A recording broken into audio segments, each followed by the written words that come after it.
Good morning, good noon, good evening, whatever time and place you listen to us from, straight from the 909. It's Necro, myself, Isaiah, and together that's hip hop.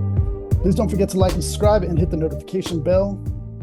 Today we're talking with one of the most vicious, brilliant, saw-minded maestros in hip hop, an underground legend, hailing from Brooklyn. Necro isn't just an MC or a producer.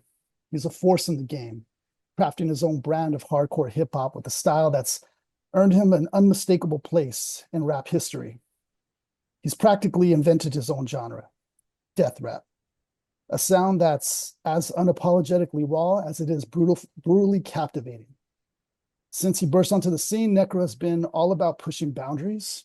His work is gritty, graphic, sometimes downright shocking. But there's a genius in the way he fuses horror themes with top-tier lyricism and insane beat-making skills. Necro's legacy isn't just about his dark, uncompromising music, though.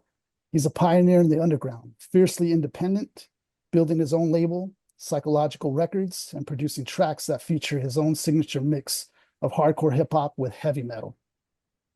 From collaborations with heavyweights like Mr. Hyde and his brother Ill Bill to producing for artists across hip hop, Necro's influence is impossible to ignore. The most sadistic, the sexorcist, lyricist himself.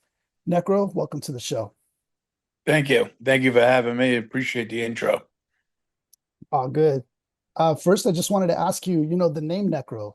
Yeah. How did you land on the name Necro? Because it's like so perfect to everything.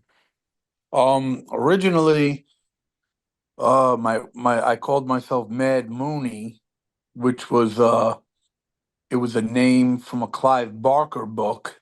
I don't know why I chose it. That was like really random. I guess when I was a little kid, I must have read some Clive Barker books. And I'm not really a reader, but at the time, I just somehow I did like Clive Barker as a writer. Did he do Hellraiser? Clive Barker Hellraiser. Yeah. So I was into the horror of it. So I don't know. Somehow I had a fucking book and some character who happened to be a poet in one of his movies or whatever was called Mad Mooney. And I called myself that. I don't know. I was bugging, but that was my name at the beginning. So I just decided, I guess I've always been reading on what to do musically on as a career, like reading books and different things. So if I'm correct, very early on, I guess probably around 92 or 93, I probably had read something that said you need to make yourself stand out or something. And I remember thinking I need to come up with a better name, something that's going to be, you know, Long lasting. is well, shocking and catchy. You know what I mean? Like to make people want to hear what I'm going to say. And so I ended up coming up with necrophiliac. That was my first name, necrophiliac, and that was and I got the idea when looking at a Slayer album, which was probably on the floor of my room or something. A Slayer vinyl, I think if I'm correct, Hell Awaits, which is like their second album, and I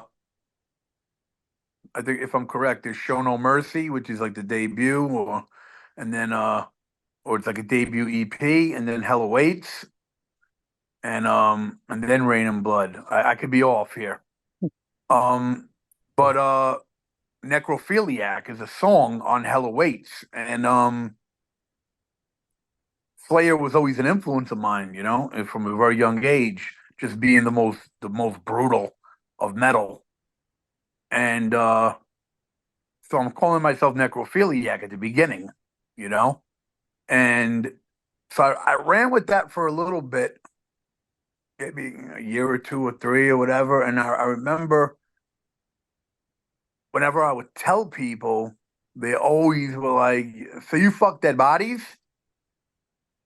And I'd be like, "Well, nah, I don't fuck dead bodies." You know what I mean? But the name is just crazy. And I think crazy enough, the person that started calling me Necro which is like for short. He shortened Right. Necro was Bobito. Do you know who Bobito is? Yeah. I've Stretch heard a lot Armstrong about and him. Bobito. And Yeah. Bobito's not even, he's legendary as far as my story because of his show. Yeah. But I never really got along with Bobito great. You know what I mean? I got a little better along with Stretch Armstrong. Bobito was kind of not a huge supporter of. He liked my beats. Anyway, I don't really don't want to talk about him that much, but I'm pretty sure he was the one that started calling me Necro for short. He just like, without permission, he just shortened my name. And nobody had did that before because I was necrophiliac. Because when I went up to his show in '94 with Fatal and my brother, I did necrophiliac 1990 gore, necrophiliac 1990 gore. My castration hand is steady. You'll use a machete to chop off your dick. No, whatever. Anyway, basically, I'm calling myself necrophiliac then at 94. So here's my assumption. I guess Bob didn't want to address me as a necrophiliac Oh, okay. That makes because he sense. probably didn't like that. His logic Right. probably was, I'm not calling this motherfucker necrophiliac.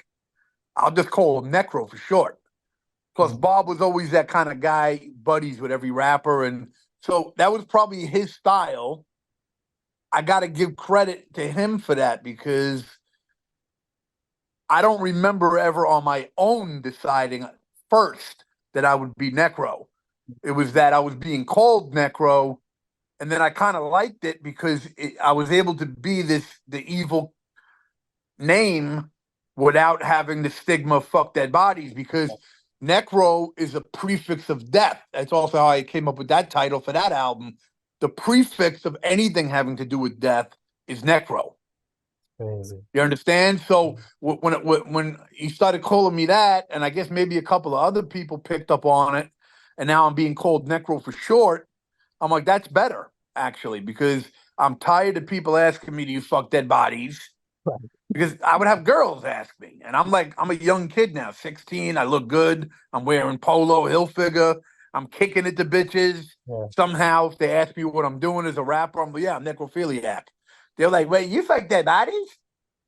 And then I'm just like, no, I don't, because you know what I mean. That wasn't the Yeah. point of calling Right. myself necrophiliac. Right. The point was I was trying to be controversial, taking something from Slayer and bringing it to hip hop where nobody really brought metal into hip hop on that level. Maybe people did rap rock, a couple of lines here and there, but nobody was bringing that essence into hip hop Right. like Nah. death metal, Nah. Slayer type. So yeah, that's basically what happened, and I just ran with Necro, and I guess around that time, well, I guess that's crazy because if I was necrophiliac in '94 when I went on his show, I guess I made my logo probably around then. Then I guess I didn't make it before '94. So I saw on the cover of an album that just had like these old letters. It was like a '70s one of the vinyls I was collecting to sample shit or whatever, and it had that logo on it. And I guess I thought it was cool at the time. Once again, a lot of things you think are cool that you do then you would be like, well, what was I thinking now? When you look Yeah. at an old picture from 10 years ago, you're like, why did I have that haircut? So I don't know. I guess I thought the swirling and all that, that thing It was was cool dope, on the dude. cover. Yeah, I And thought it what's was dope. crazy is if you look at the first Necro logo, like the original, it's extremely sloppy and very jaggedy and not professional looking. Mm. And I drew it. It was me, basically. And Crazy. I kind of created the font myself because I don't think the album had uh, all the letters. So the N probably came from the cover of this album, and then probably just some like obscure '70s hits record, like the hits from the '70s, one of those, and they would Yeah. use like crazy fonts and shit like that. And it probably had the N, and it probably said a couple of things on it. So I probably got a couple of letters from it, and I'm pretty sure I probably ended up making the C or something else just based off the other letters. So I don't know what the fuck Dope. I was thinking. Remember, this is way before people were on the internet. Right. Like everybody was not on the internet in '94. The computers got introduced probably around '93, really, where laptops and all that. So this is before you could go on a computer and you had Canvas and you had, obviously way before AI. So to make a logo, I didn't think it was going to become something. So but the point towards the Necro, I ended up, so I probably agreed to be Necro around that time. I was like, yeah, I'm not going to write out necrophiliac. And I did that logo. It was real choppy. If you see it on the cover of I Need Drugs, but some people like that version. They're like, it's the original grimy version. And then what happened was, just to add on there quickly, when I had my message board years after, probably in the early 2000s, I don't remember exactly when. It was at some point, could have been even 10 years after 90, maybe. I don't remember. But no, because I used the old logo on the cover of Prefix for Death. I'm using the original grimy logo. I don't That's have dope. the one I use now, and that's 2004. So at some point after 2004, I did a logo contest. I asked the fans, "Can you come up with different versions of the Necro logo?" Yeah. And I'll use, but it has to be a different version of the one I already drew. Right. So it had to be all those letters. But you understand? Yeah. Yeah. And I got a lot of shitty ones, and someone gave me an incredible one. And that's the one I use now, That's which is dope. super fucking dope now.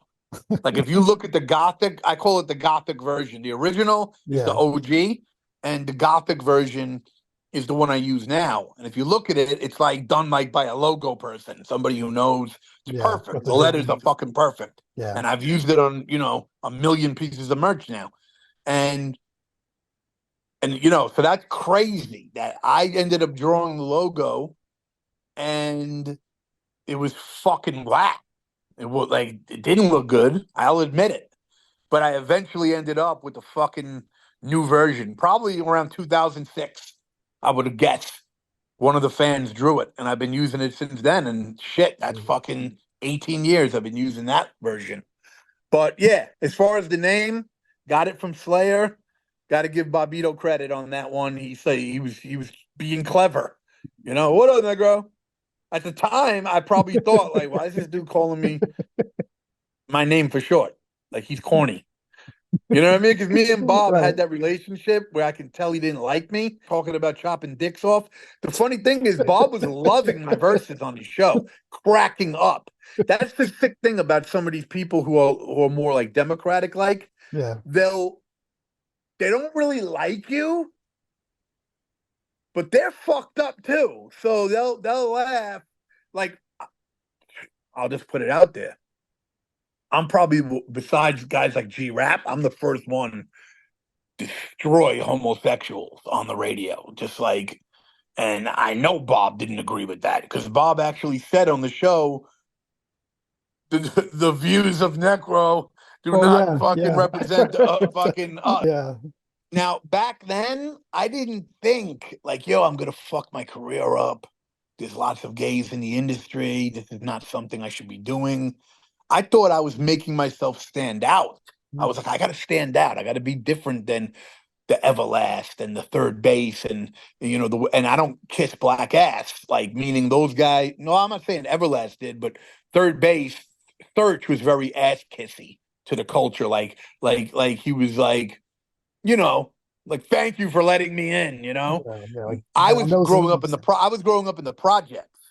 So I grew up with black kids when I was a little fucking kid. So I didn't believe that I owed any kind of homage to somebody off their skin color. I would give homage to Big Daddy Kane. I would give homage to Rakim. But if you're just some dude who happens to be a black guy from the hood and you're looking down on me, like, look at this white boy, blah, blah. I got insulted by that. I was like, hold up, I'm in the fucking projects too now. I fight black kids all day and white kids all day. You understand? So I Yeah. kind of had a different view. I was a different kind of white kid coming into the game because I didn't have that love and I was not really I was very extroverted, so I wasn't the type of person if you hated on me, you became my enemy, and I was fighting you in the projects. I wasn't where other white kids might have became friends, even with people that beat them up because they wanted to be down. You Yeah. know, there's a lot of people that are white kids in hip hop, and they want to be down, so they kind of ass kiss. I came in like, fuck that. I'm not kissing nobody's fucking ass. I'm sure a lot of people didn't like me, and the whole hip hop industry is basically Dems. If you look at who they all voted for Kamala, most rappers. You know what I mean? Even Yeah. Eminem voted for Kamala. Like this is a guy who was talking about killing his baby moms and and all that shit, and he hates Trump. So Trump's worse than the shit you rapped about. I don't get it. You know what I'm saying? But hip hop is very left, so they don't like me. My fans like me. Yeah. But the industry, and the people that a lot of the legends, The P. Diddy crowd? no, not even the P Diddy Club. I'm talking about people that are in the boom bap world, in my world, in hip hop. A lot of them don't like me. I'm seen as a white devil and a Jewish white devil when I never did nothing wrong to nobody. You know what I mean? I'm just Yeah, yeah, existing as Necro. I'm down with hip hop. I love it. You know, I make yeah. great beats. I rap crazy shit. I'm not rapping commercial, so I'm not selling out the culture. You see, here's the fucked up thing about me. I'm the opposite of not selling out the culture. So I'll give you an example. If selling out the culture is all the way here, and then in the middle would be Tribe Called Quest, I'm all the way on this fucking side, and I'm so fucked up to not sell it like G Rap. Notice how G Rap's considered the GOAT. People, everyone will Yeah. say G Rap, G Rap, Oh yeah. but he has not had the success of the majority of the biggest rappers. He's never had that success. How is Rick Ross more successful and richer than Cool G Rap? Because hip hop is fucked up, and G Rap probably got blackballed by a lot of people for putting out songs like Break a Bitch Neck. I don't think Rick Ross ever put out a song. See, notice like this. This is how fucked up the left people are. And I say the left because it's an ideology that I learned now after in this election. I realized that it's not just people that don't like me, it's an ideology. The point I'm making is guys like G Rap, he put out songs, talking about beating a bitch. Nobody did that. I mean, yeah, out of all the illest rappers, that might be the most fucked up shit from somebody who is really known and respected. So I believe that hurt him because think about how many people hated on him. And remember, that's not the only song that he did that was fucked up. G Rap would shit on gays. You know what I mean? So Yeah. I'm influenced by G Rap. So I'm coming into hip hop and I'm being called in high school, yo, it's the white Coogee Rap. We would be at the tables banging, all black kids, Puerto Rican kids, Colombian kids, just basically all types of hood kids, every spectrum, and then me. But we're all hip hop. Yeah. Everybody, like, there's no racism from them towards You, me. you know what's The cool is black thugs didn't like me because the yeah. black thugs didn't know nothing about hip hop. All they knew about was being hood. They weren't hip hop. The more, not going to say nerdy kids, but the kids that weren't trying to rob people and beat everybody up, they accepted me. And those were the hip hop heads from all colors. Mhm. I say all colors, meaning you would have all different types. You would have a black kid, you'd have a Puerto Rican kid, you would have a Colombian kid, a kid from Dominican, and we all fucking chilled and we banged and everybody would rhyme and it was love. And then, the thugs would walk by and they would be fucking simmering with hate because all the girls would love us at the table rapping Yeah. and they weren't part of our community, the thugs. Now, it's not that I wasn't a thug, but I was never a troublemaker. I became more of a thug through them fucking with me and then me becoming so rugged that I started handing out beatings and that made me thugged out. I didn't become a thug because I was a bully. The problem with a lot of people, well, they're just bullies. Yeah. You know what I mean? And those are the that end up in prison or end up dead. You know what I mean? You could be a thug, but you don't got to be somebody that just starts with people. You could be thugged Right. out, the way you dress, the way you act, the way you talk. The way you get busy if somebody fucks with you. Like I got busy. I was giving beatings out to people that started with me, but I had never bullied or started with anybody. It was they would come and try to rob my hat, and I would be like, they would go. Kids would come up to you in high school, be like, "Yo, run your hat, give me that. Come right up to my grill, give me that." That's I'd be crazy. like, "All right, if Well, you could take it." I saw the interview. You were doing an interview, I think, on the street. Somebody was like random, was like, I don't know, just like dogging you or something. You're like, are you cool? Are you good? Well, that You was some good? other shit. That was when I had the whole PLR crew out, and I Yeah. was getting filmed for underground hip hop, Yeah. I was like, and what's that this was one of the dude? crackheads on the block, and he felt it was his block, and Oh, you yeah, had to yeah, ask yeah. him. Obviously, a Right. delusional crackhead, and me, I'm the type that addresses drama. I don't let it simmer because I don't want to Right. get punched in my face when I'm not looking. So if Right. I see somebody and they're looking at me in a way like, "What are you doing here?" I'm gonna. That's why I addressed him. I was Yeah. like, "Look at this Yeah. You guy. He checked thinks him real quick. he You're thinks like, he owns his block." And then he was like, "Ah, la, la, la, I own this block." And I was like, "Bro, I don't give a fuck." You know yeah, what I what mean? I I wasn't wanted, scared of him. It was more like he had like 20 crackheads down the block. So I knew that it potentially was going to be a beef. And I really didn't have a lot of goons with me because I had like Sean Strange and Q Unique there. Bro, those dudes are not brawlers. yeah, yeah, yeah, like that. Definitely at the time, you know what I Yeah. mean? At that time, those guys were not known for ruckus, so it was just me and Hyde. That's why I go up to Hyde and I'm like, "Yo, Hyde, what do you think? What should we do?" Yeah. Obviously, that's my man. That's my army. I'm Yeah. going to ask him, "What do you want to do about this?" Right. But the point was, I did challenge the dude and be like, "We good or Yeah. not?" Yeah. You were like, fuck, And he said, giving you. "Nah, we good." Yeah. If he would have said to me, "Nah," the interview would have been It's on. over, and Right. I It'll would be have done. addressed it, and it would have been Right. beef. But like I said, people didn't see off the camera. He was rolling with this whole crew of derelicts that lived on that block and probably Wow. sold drugs, and Yeah. they were coming out of like some building, and I didn't know that. I was just going on a random block in Manhattan, like let's go to this block and film. But he, because that was somewhere around 42nd Street, he probably sees a bunch of kids on the block. He don't know why we're there. He don't know Right. if we're coming there to buy shit. Now, Right. me, I'm allowed to go anywhere I want. It's not like I'm walked up to 125th Street in Harlem. I mean, it was Midtown Manhattan. You're not going to tell Yeah. me I can't go somewhere in Midtown Manhattan. I Um, respect the fact if it was Harlem, I'm not going to go to 120 something and just start doing an right. interview because I know that that's different. There's Um, not, it's not, like that's legendary reputation shit. yeah. That's, Right. Midtown Manhattan, that's tourist world. Yeah. But of course, there's going to be crackheads there. The Right. 42nd Street is fucked up area, Right. but it's not an area where people are, yo, you can't go to 42nd Street, da da da da da. Nah. So I knew the guy was basically a piece of shit. But the point of the matter was once I got aggressive with him and showed him I wasn't having it, he eventually at the end goes, I agree with Necro. Right. You know what I mean? He just That's needed. crazy.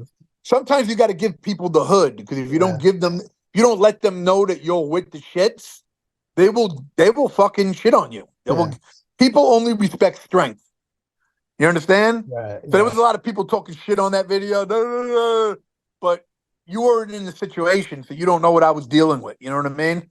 And Um, I'm the leader of the crew at that point. Like so I have to make an example for everybody there. I can't make anyone look stupid. You know what I mean? right. And I'm in the middle of giving an interview about digital to Yeah. the guy from underground hip hop. You know what I mean? So like I'm trying to answer this guy's questions and got to deal with some shit face on the side giving me a dirty look.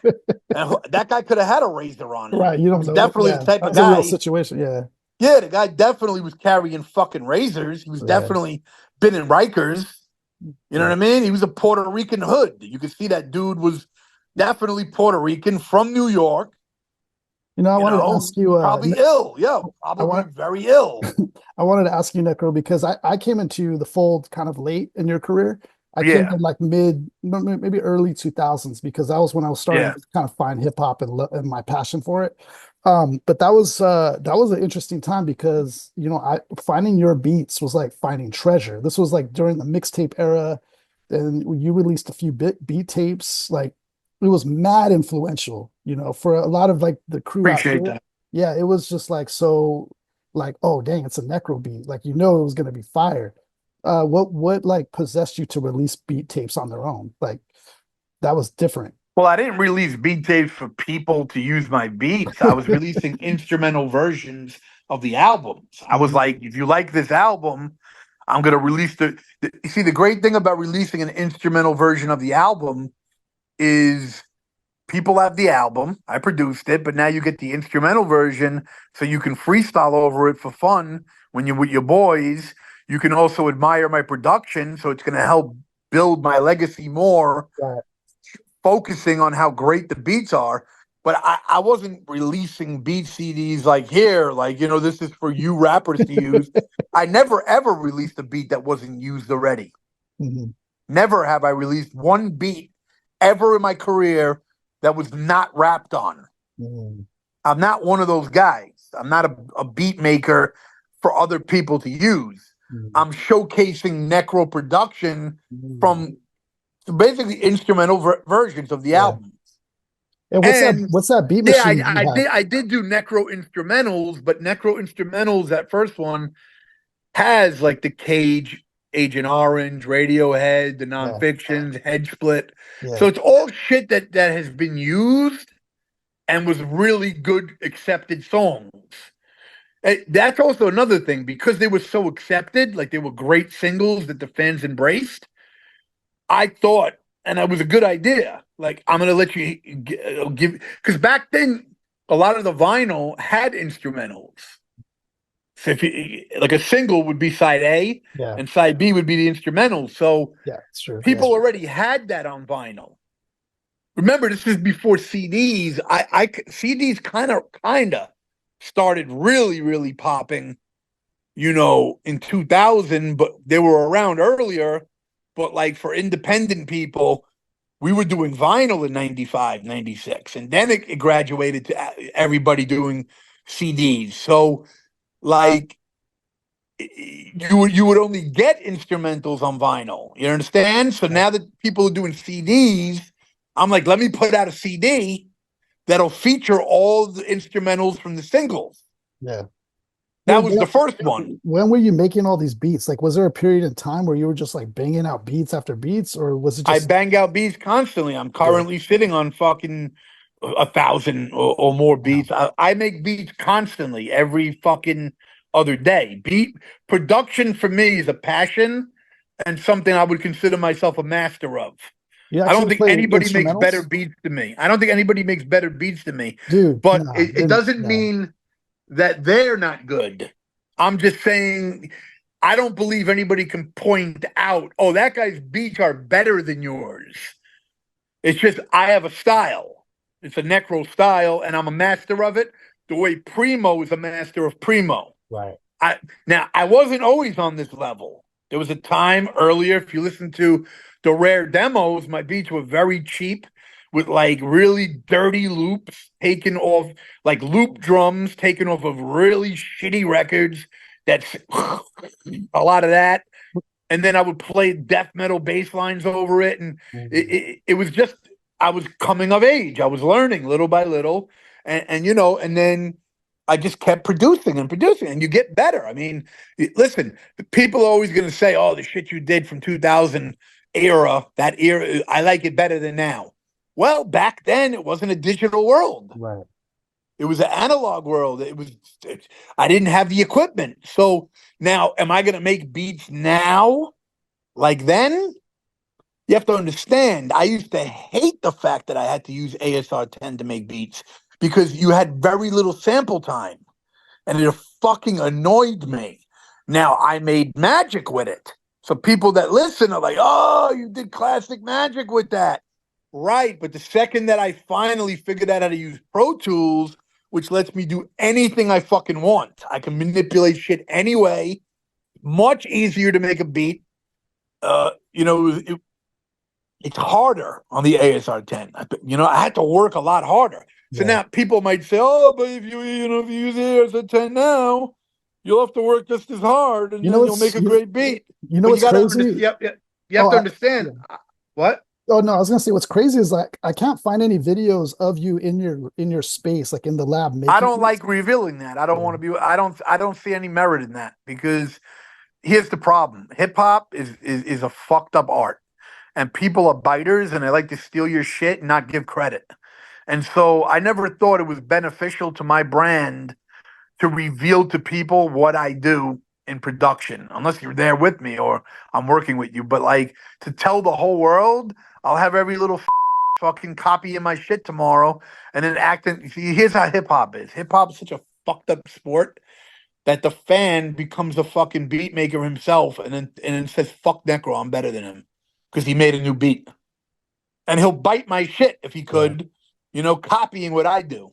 And so I don't like to reveal. I figure I worked really hard, digging and spending time on the machine to build up my style. Why give it away to people? Right. You know what I mean? It's like a basketball player. You can't really give away what you have. That's something you have to work hard for. So you can't say, LeBron told me how to shoot. LeBron could tell you whatever he tells you, but in the end of the day, if you don't have his ability and you don't work, it ain't gonna mean shit. So it's a little different with hip hop, where if I show you my formula, I have different formulas. Obviously, it's not just like one exact thing. I do exactly the same thing. I'm very experimental, but if I let the world know, then there's gonna be 1,000 people that just copy my shit, and then you know what's gonna happen? This is what's fucked up. People are gonna act like my shit ain't special anymore. There's 100 other people are doing exactly what Necro's doing because he's a fucking idiot that revealed what he does. So now all these people are copying, how he does samples, how he gets it, how he does that. And everybody's beats sound like mine. And then nobody gives a shit about me. At least now, I don't believe anybody can make beats like me. There's a lot of people that try to. People that I'm influenced by Necro. I don't believe anyone has copied me. You have the sickest beats, dude. No, but it's the same way. Like nobody can do what Primo does. Primo does. Primo, for some reason, he just has a style, and when you hear Pete it, Rock too. nobody can duplicate it. Pete Rock's a little different. See, I was a huge Pete Rock fan. Yeah. At the beginning, he was incredible. Yeah. Super influence of mine. I don't think Pete Rock lasted as dope as Primo did. Like Primo's still dope right now. You hear a beat from Primo today, it's gonna signature sound like Primo. Pete Rock's production, it's all over the place. It's not the same production. What do you think about what do you think about Stoop from Jedi Mind Tricks? What do you think about his style of beat making? Because I'm gonna be honest, because Stoop was major competition for me. Yeah. Now, when I say major competition, I don't mean as a beat maker because we're both different. Right. But fans would constantly pin me against Jedi Mind Tricks. Most of the fans loved Necro, Jedi Mind Tricks. Right. Yeah. So it would always be a competition with them. I would release something. Then for instance, we both released our debuts on Land Speed. Oh, okay. They released even though Violent by Design is not their first one. Right. Nobody really heard the first one until they became more known with Violent by Design. So that was so they dropped Violent by Design when I dropped I Need Drugs. So I was in competition because I wanted all of Bob Perry to put all his money into me. I was like, who the fuck are these guys? Right. Not only that, Vinny opened for me in a show in New York. People don't know, but I headlined in New York, and Vinny was the opening act. So this was at the beginning, they weren't accepted like that yet. You know what I mean? It took a little bit, but there was always a competition.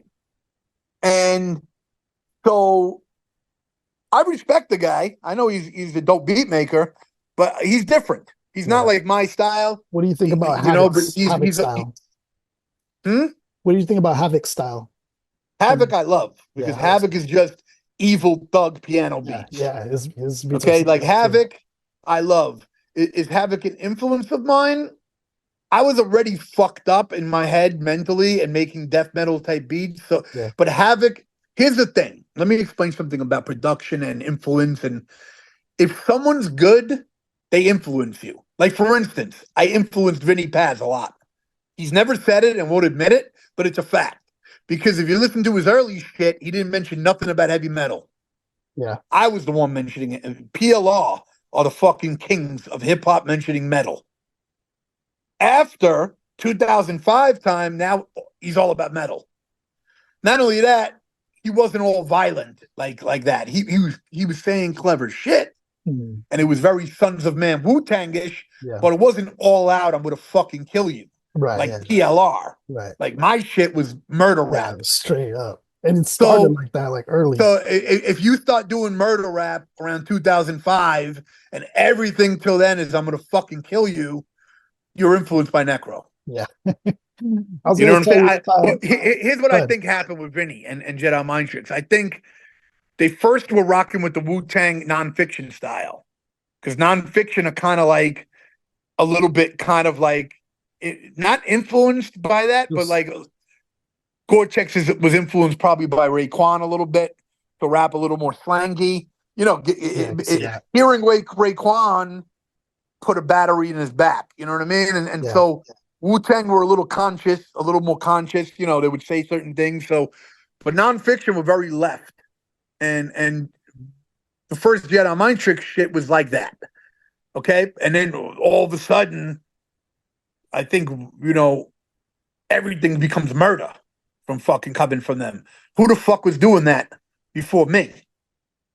You know what I'm saying? If it wasn't Cool G Rap doing it, who white that was in your circle? You know what I mean? Yeah. So it is what it is. A lot of people don't give me my respect, but that's fine. That's the thing with white people, and especially my era. Everyone tries to be the best guy, and everyone has an ego, and it's very shady, to be honest with you. It's I was but gonna you see a lot of this shit happen in the 50 Cent. Well, look at 50 Cent. 50 Cent had a huge beef with Game. He doesn't fuck with Young Buck or that. So everybody ends up having beef yeah, with the people that are around them. I'm not saying I ever had a beef with Jedi Mind Tricks, but I ended up falling out with competitive. nonfiction. Yeah. I ended up falling out with nonfiction. But anyway, the point of the matter is, what were we talking? We were talking about influences. So, Yeah. so basically, here's what I'm trying to say: everyone is influenced by everybody if that's somebody you like and check. So I know Vinny Paz loved Necro and was checking my fucking shit out.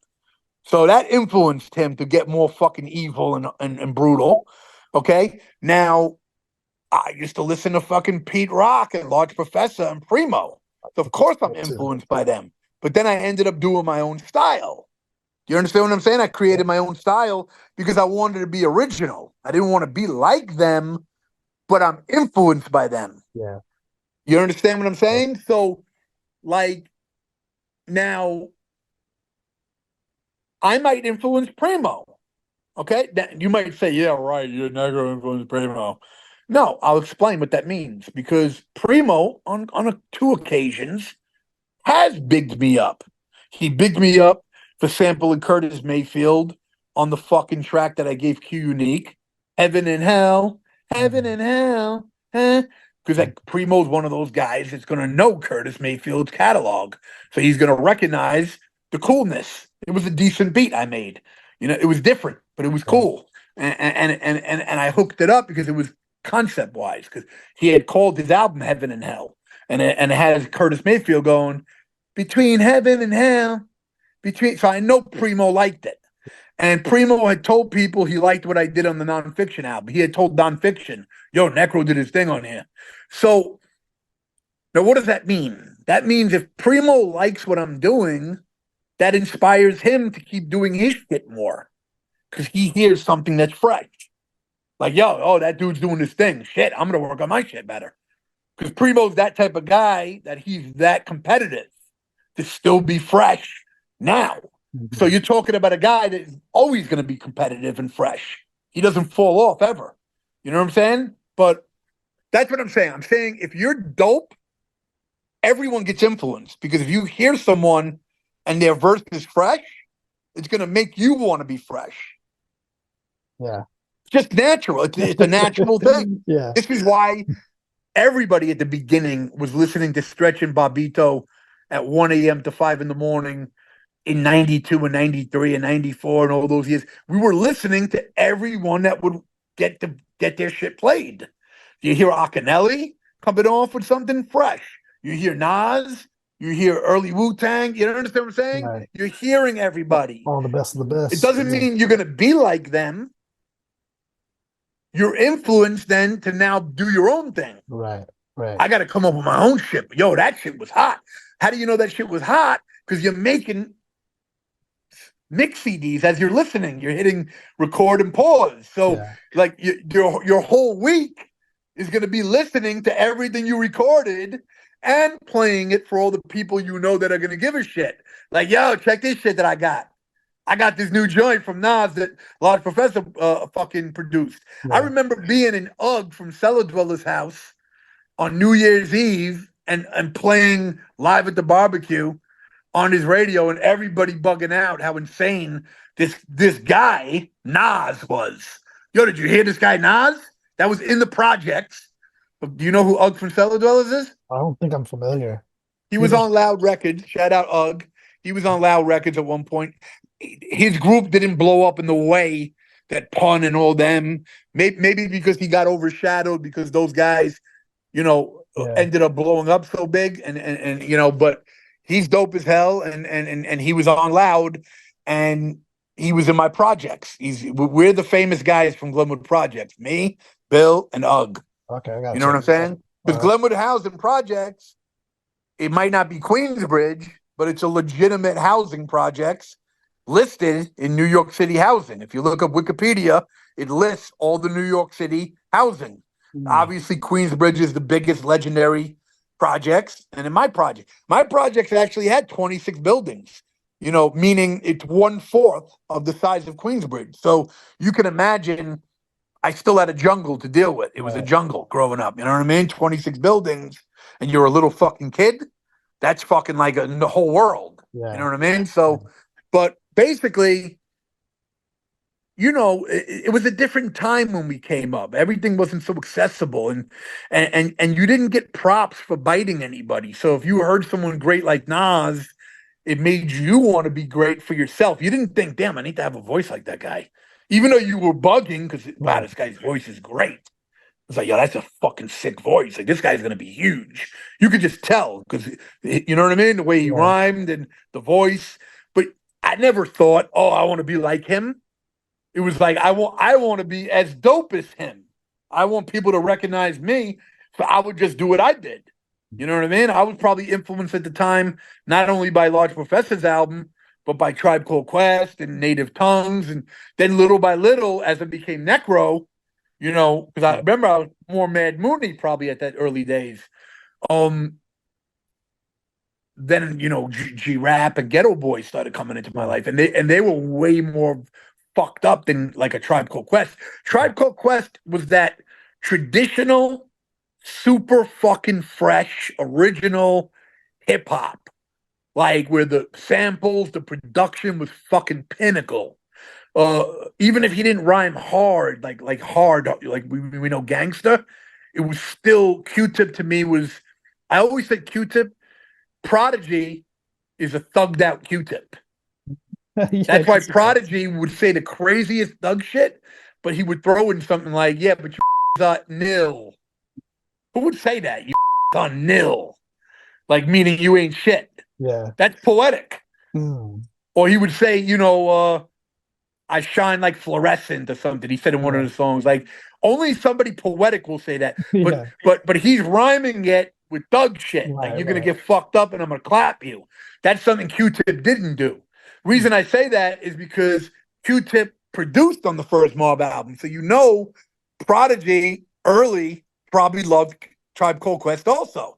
Like me. We loved that Q-Tip was he was poetic, not soft, but he wasn't hard.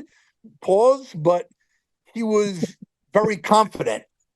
Like his swagger was like, yeah, I'm that shit. You know You what I know, mean? I'm that you know, shit. So that rubbed off on a Prodigy, but then Prodigy took it to another level and was like, I'm gonna rap about street life. So he took Q-Tip style, took it, but you know what I mean, yeah. influence, Right. and then applied His because style I to think it. Prodigy wanted to be different. That's why he threw in the poetic shit, the abstractness of his shit, because he would Right. do things that weren't typical to Right. anybody who rap in thug life shit. He Right. always threw in off, he would come in off time, say different things that would flip the beat off. Like there's a war going on outside. No Yeah. man is safe from. Who does that? Nobody Yeah. does that. Yeah. Yeah. There's a war going That's on dope. outside. Nobody's Yeah. safe from. You could run, but you can't hide forever from these streets that we done took. That's a fucking groundbreaking flow, like One of nothing ever the seen before. And one of and the that's poetry, because yeah, Prodigy was part of trying to become an architect. He was in a school for people that are smart to learn. Even though he was thugged out in the hood, that's where he chilled. That's where his peoples were. As a man, he was still a smart guy. He was a yeah, guy trying to be a smart, intelligent guy. So he would give you that thugged out shit, but he was able to separate himself from right, everybody right. by throwing in that poetic shit. You You know, understand? Because Havoc was awesome. Havoc was just yeah, very clever street yeah, shit.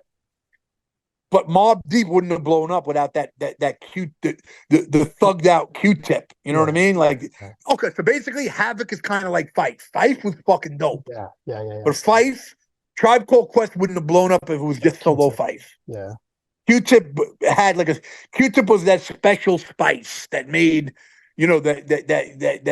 that it all made worked. people go like, yo, that shit is ill. And then Yeah, Fife was like he was giving you that battle verse.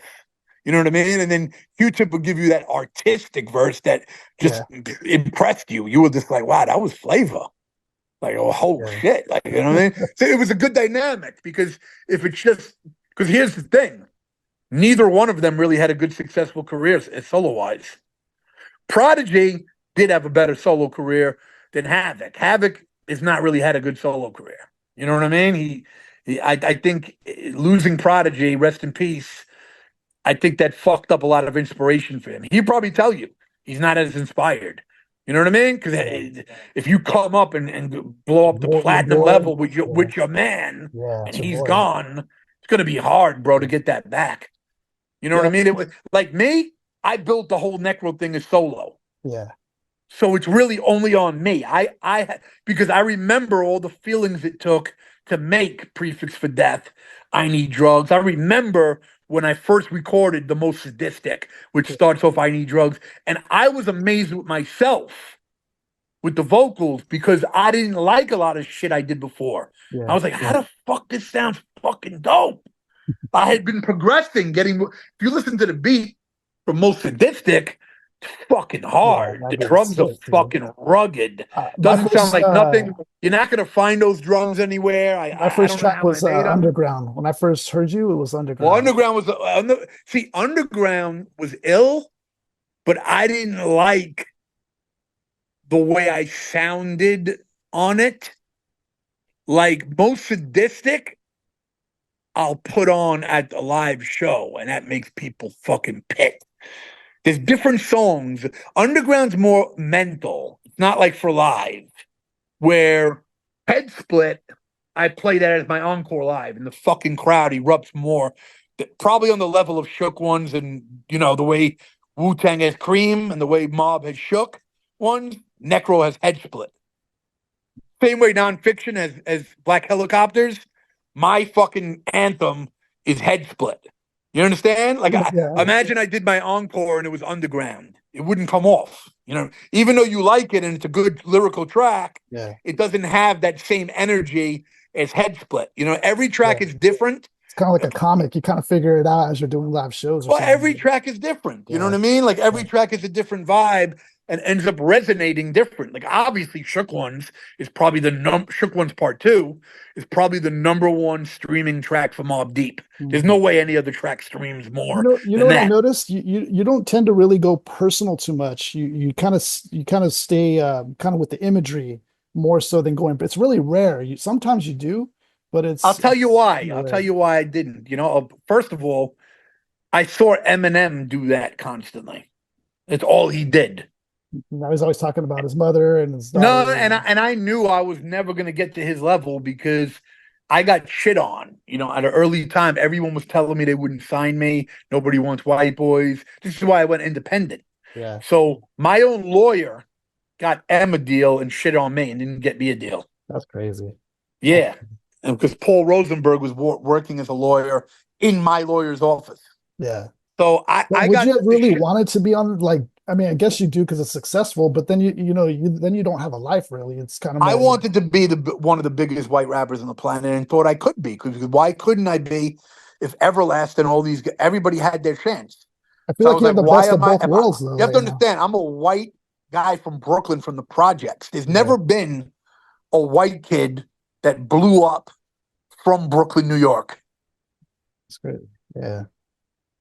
Huh. Notice how there's been hundreds of black rappers from Brooklyn that blew up or were given a chance to blow up with major label money, but nobody would fucking sign me. I believe that has to do with the democratic mentality of me being a Jew, me being white, and just people hating me. Like, fuck this guy and You know, my content. Everything when it, about just everything about me, instead of respecting me as a human and being from the hood and yeah, being a real dude, I never got a chance. Nobody gave me a chance to give me a chance as a person. I was automatically judged off of the music I put out. My music got me fans for being fucked up, but then got me hated by most of the yeah, industry yeah, industry Democrats before I could even get a chance. So I was forced to go the Master P route. So you have to understand, when I'm seeing Eminem do something, the way he rhymes, I didn't want to be like him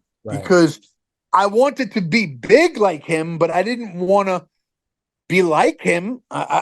Meaning, I wanted to be myself. I want to be original. You know what I mean? So I, I wasn't going to start rapping about my mother and all. Not only that, you have to understand, I would never have I'm a different kind of guy. I think I'm way more gangster than Eminem, Yeah, person for person. yeah, I mean, I don't know how Eminem is now, or what if he carries guns or what. I don't know.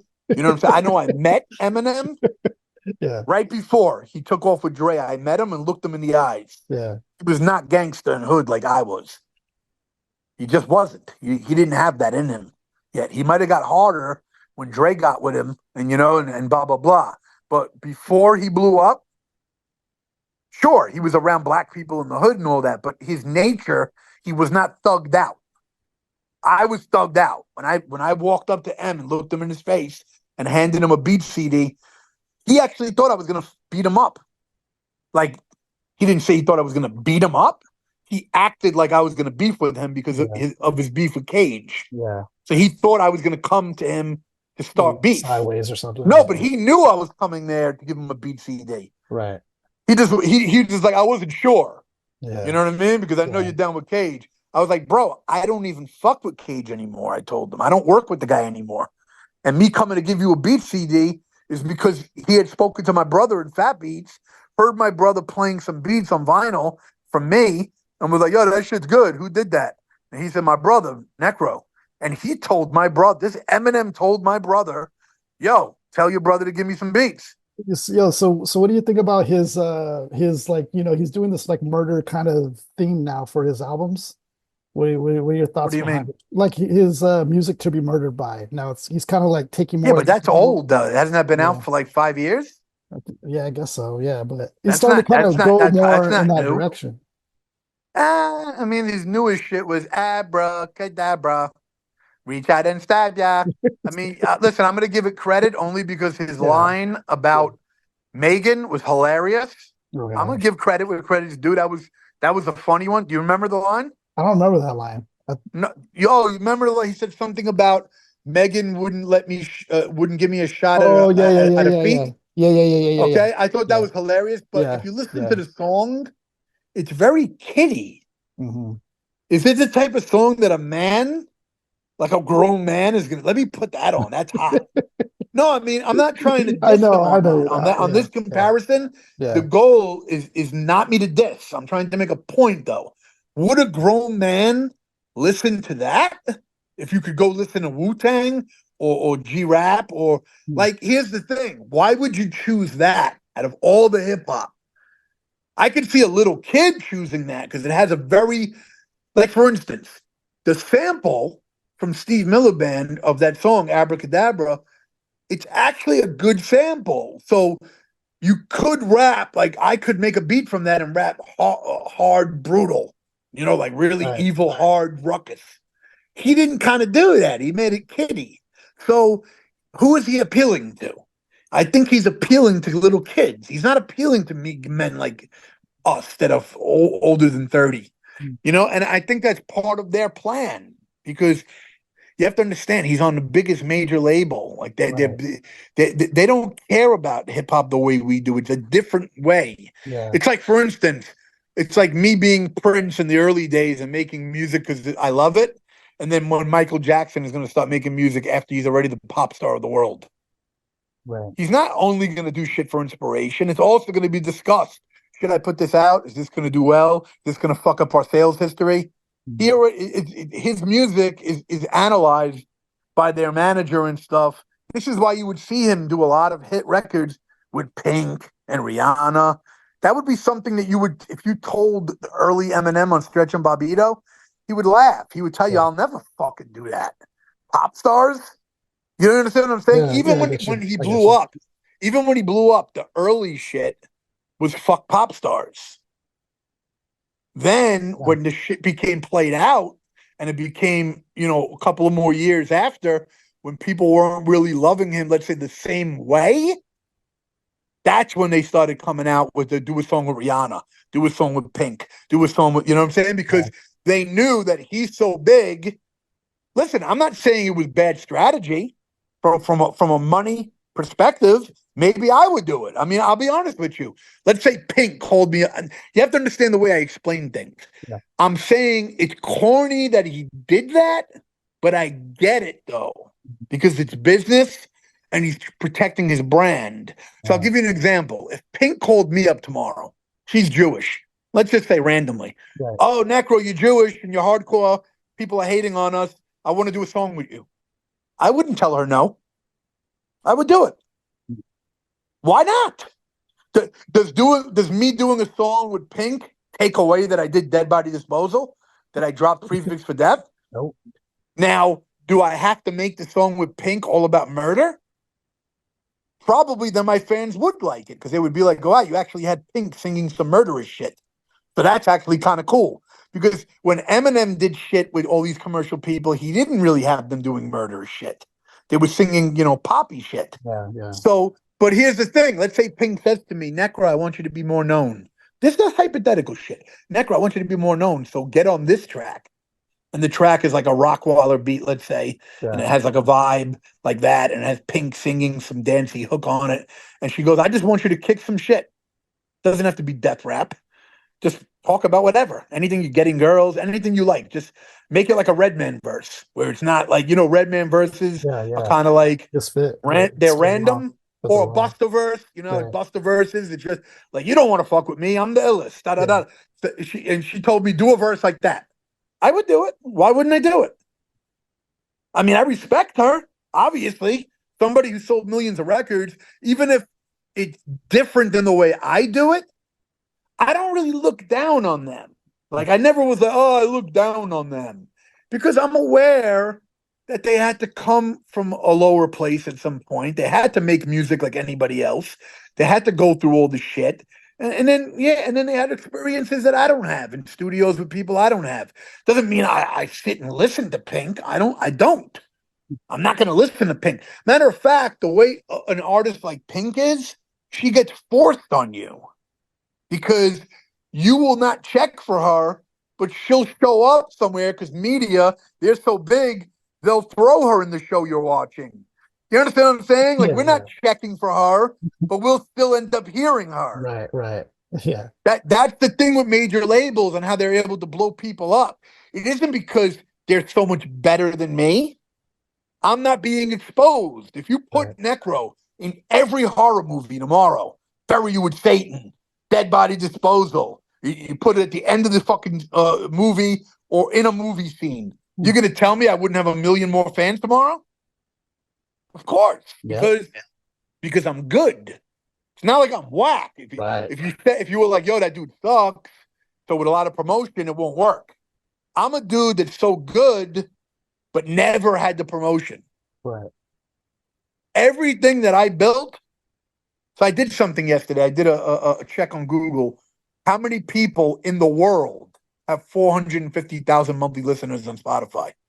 It came back and told me less than 1% of all musicians in the world have 450,000 Spotify listeners or more.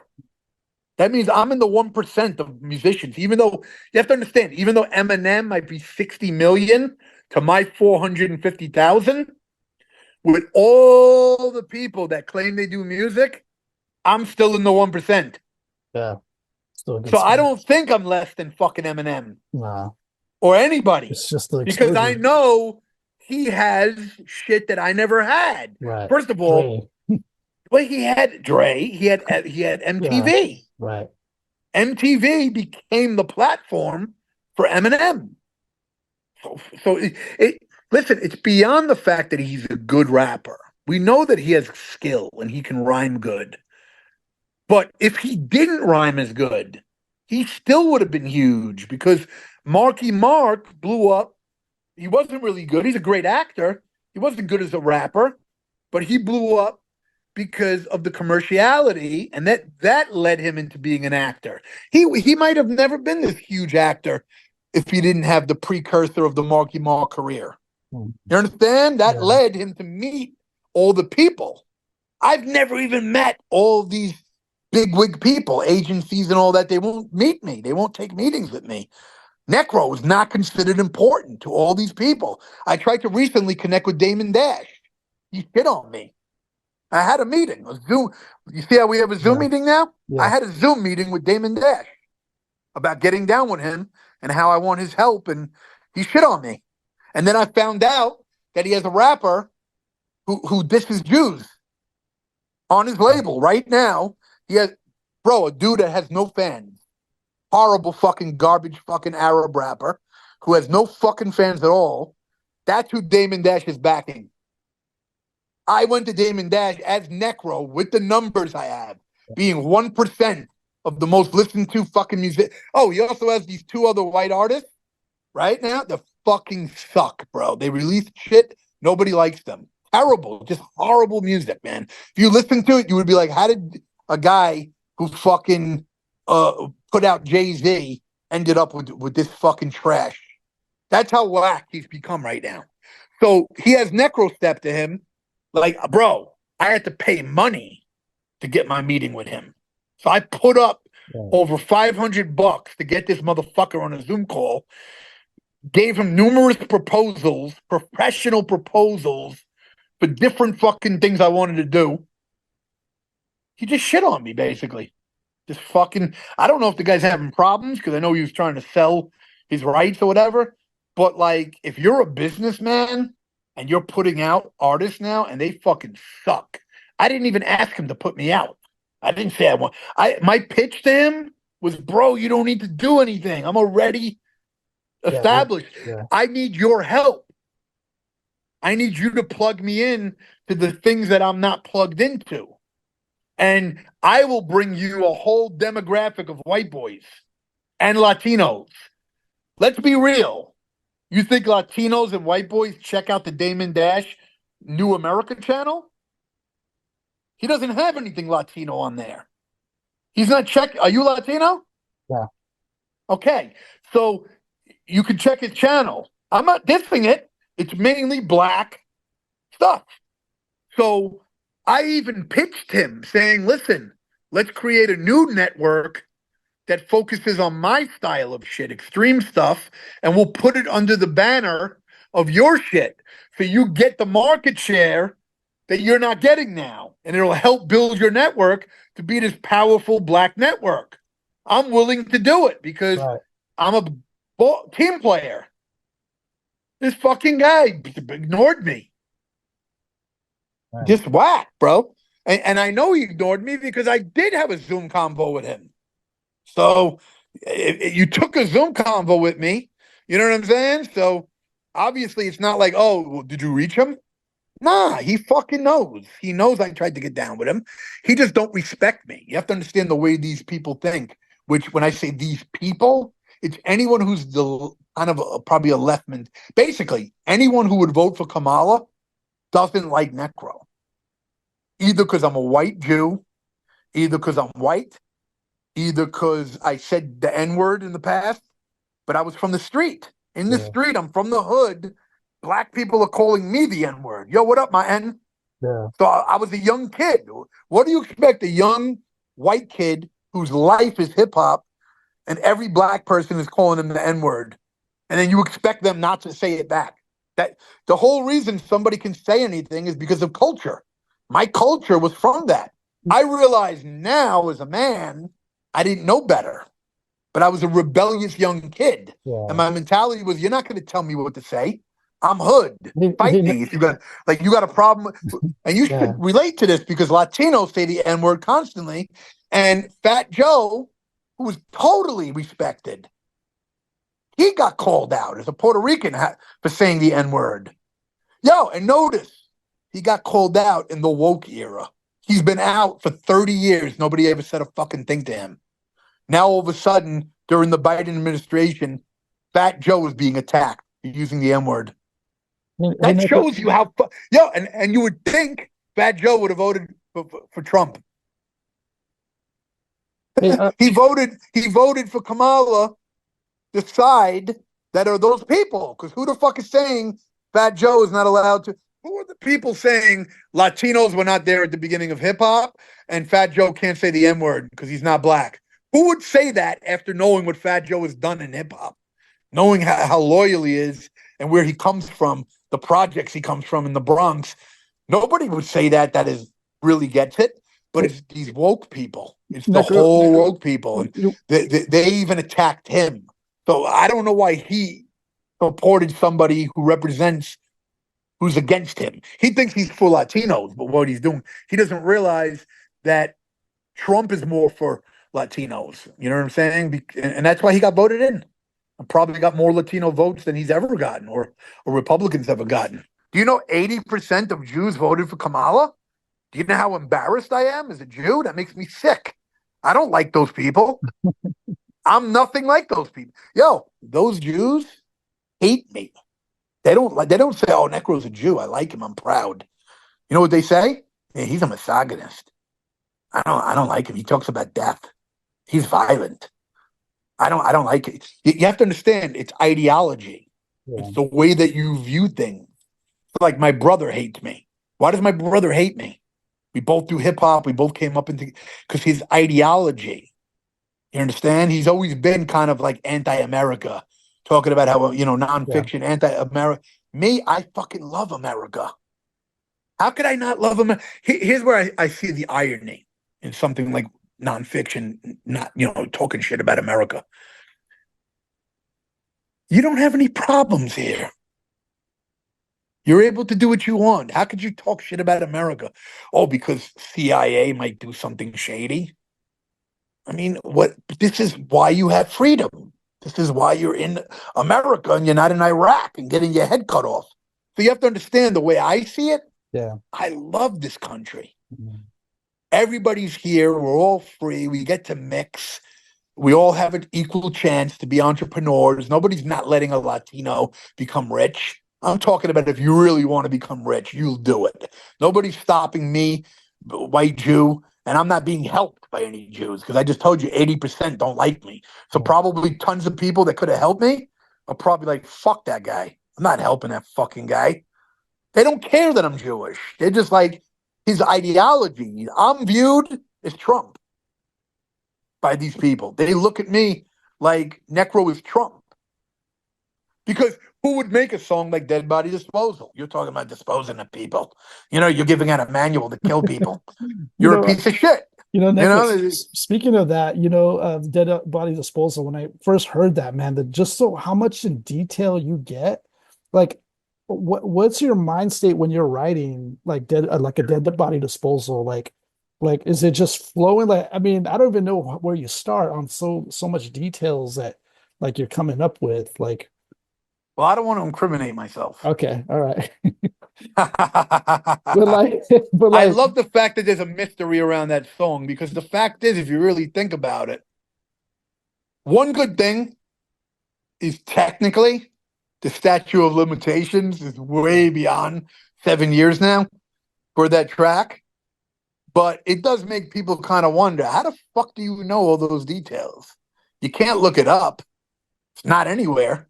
You're not going to type it in and it's going to show up on Google. So how do you know the fucking details of coming up with fucking 15 ways to dispose of bodies. Yeah, let's talk about I dead body mean, disposal. My proposal: take your corpse to the bathtub and drain the blood out of the bastard. it was a very ambitious track. Let's put it that way.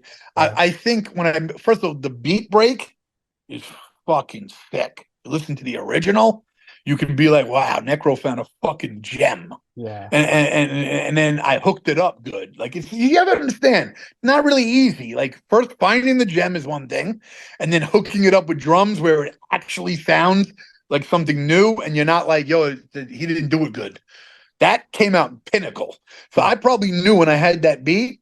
I'm trying to remember Did now. I was in the my sample house. inspire you? Like there was a sample in the I beginning think of so. I think that what movie. happened was I was listening to beats to think what I was going to do for Gory Days, and I had that beat and I played it on my ASR 10, and I might have said this needs to be about. I need to rap about. This made me think something dark. But you know that And I sample need is to write dope. about disposing of bodies. I Yeah. basically got to create the manual to teach people how to fucking get rid of them. And it's never been done before. So I was like, you have to understand the way I think. It's like, yo, it's never been done before. Right. I like the idea that I'm gonna be the fucking motherfucker that goes down in history as the only guy that fucking told you how to get rid of a body. I don't care what idiots have tried to do it since then. Who knows? Nobody fucking can But compare. that movie Dead Body sample Disposal is the track that made G Rap like me. Because I asked him, crazy. I said, That's what dope. was it, G Rap? That's He dope. said, one time on my YouTube video, some fan said, you need to check out this guy Necro and Dead Body Disposal. He said, that's how he heard me. He said, randomly, a fan on a YouTube comment posted around 2008.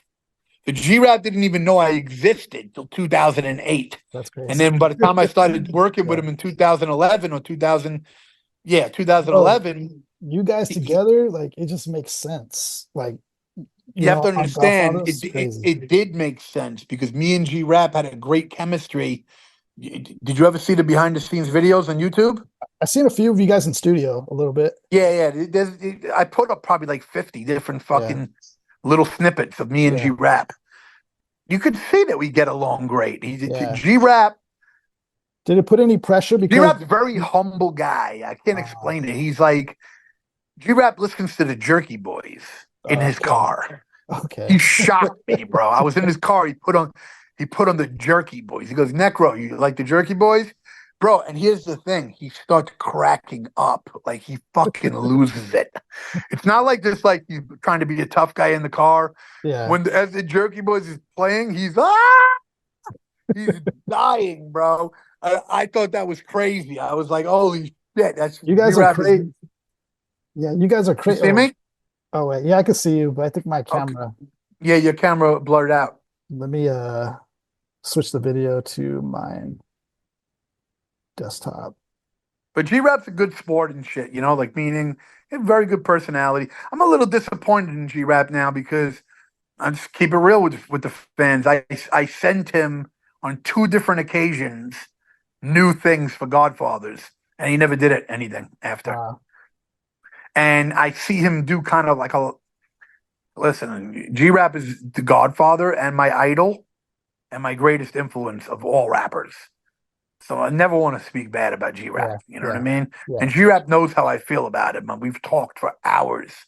But I'm a little bit disappointed because instead of him choosing me to do more things, I think he's kind of done stuff with a lot of people that are not really as good as me. And part of that is because I'm Necro and I'm white and I'm Jewish and it You doesn't. guys made magic though. You have to I'm understand just it does. You have to awesome. understand it doesn't mesh with his fan base. Okay, I get it. His But fan base are a lot of people that are like, "Fuck Necro. I don't like that white boy. He sucks." you know what was also You crazy?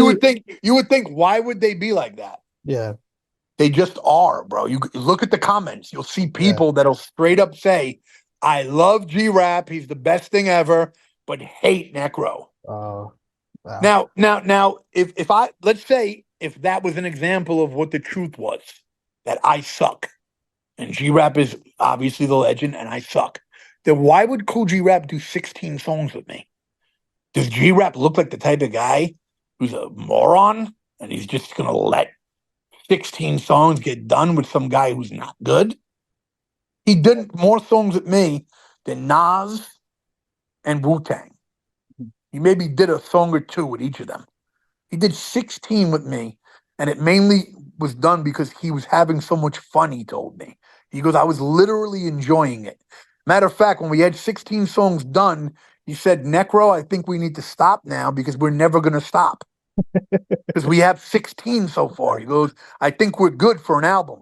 All of them were dope, by the way. My favorite one is Omerta, just because of the way you use that Appreciate sample. that. Yeah, that man, dude, that was so Well, hard. yeah, Yeah, yeah, and I'm not gonna not to be a narcissist or a dick. I think I agree with you. every That's one of track the is, track. yeah, No, every no, track no, is because hard. there's certain tracks I don't love as much as others. Like you Yeah, mentioned, Underground. yeah. That that I know it's good. It's my favorite because it's my first time I heard you, so No, it's no, no. like, I get it yeah, 1,000%.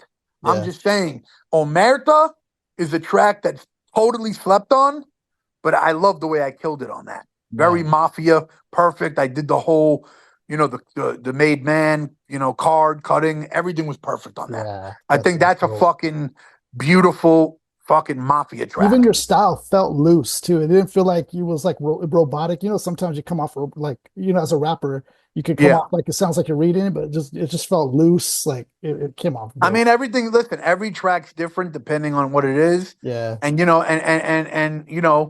everything's different, technically you could say Prodigy was robotic when he said, let's say there's a war going on outside. My man is yeah, yeah, safe from, you could run, but you can't hide forever from these streets that we done took. You know what I'm saying? yeah. It's all how you look at it. You could look at it and be like, oh, what's up with that? When you I write looked it, at it like it was very groundbreaking. I was like, oh, that's some fucking, he's not following rules now. So I'm kind of like that in a way. Like Prodigy influenced me in that regard where when I do my rhymes, I never try to just follow one way. If the beat makes me say that I'm going to do something a certain, so yeah, I mean, everyone interprets everybody's music does differently. it ever get challenging trying to come up with like new ways of like trying It's to like always challenging. Yeah, kill us and stuff like that? Does there like yeah. yeah, Every song. Listen, if you give a shit and you want your shit to be pinnacle, right, yeah, it's like the first song you ever made. You notice when you notice people, they start slacking off, and you're thinking he doesn't rap like that. yeah, No, no, he doesn't rap now like he used to rap. right. That's because they don't care anymore. Yeah. They don't care because think about it. Analyze. Check this out. If you're the type of person that was able to write and record something that was so fucking dope that people are like, "Yo, that guy's the best," and when you heard it, you were like, "Yeah, that's good. I'm gonna put that out." Then you know what it takes to come with the fucking proper shit. And you're very aware if you're releasing throwaways and garbage. But what happens is people get lazy. They lose the hunger. So if you don't have the hunger, like I'll give you an example why people are like you whine that ground. You talk about how you're not respected enough. That's maybe that's why I'm still good because I don't get the proper respect I feel I deserve. When I'm making my new shit now, I'm thinking I want this to be the shit everybody respects finally. People will hear it and be like, oh my God, I've been sleeping on Necro. He's awesome. But imagine if everyone was on my deck, Yeah. everybody on the planet. I might feel like I don't need to put that much work into it. As long as it's some new shit for me, it could be okay. I don't got to make sure the cadence is perfect. I don't got to make sure the flow is perfect. I don't got to make sure the beats are perfect. I don't because I'm not proving anything anymore. I already got all the accolades. Now listen, I get a lot of props. I have 450,000 months. I'm in 1%, but I don't really get the industry love, and a part of that is because content. Part of it because of my personality. I don't kiss ass, and I'm hated. And you can see now. See, I normally wouldn't talk about this now, but look at the world. I fucking hate Jews. And I'm not religious. I'm not like a religious guy. I don't, you know what I mean? And I'm not like one of the 80% that voted for Kamala. I just happen to be what I am. You're Latino. I'm Mhm. Jewish. Mhm. My Mr. Hyde's Italian. It's like it's what we are, right? If somebody's something, you're gonna be proud. Everlast was Irish. He wanted people to know, yo, I'm Irish, G. You know what I'm saying? Like he's not gonna lie. So I can't change what I am. And I'm not, honestly, I'm not mad. Like some people are, because of the Palestinian bullshit and all that. And I'm not. because I know what's right and I believe in what I believe in, and it is what it is. But the hate that my people of, and when I say my people, all my fans are my people. That's my number one people.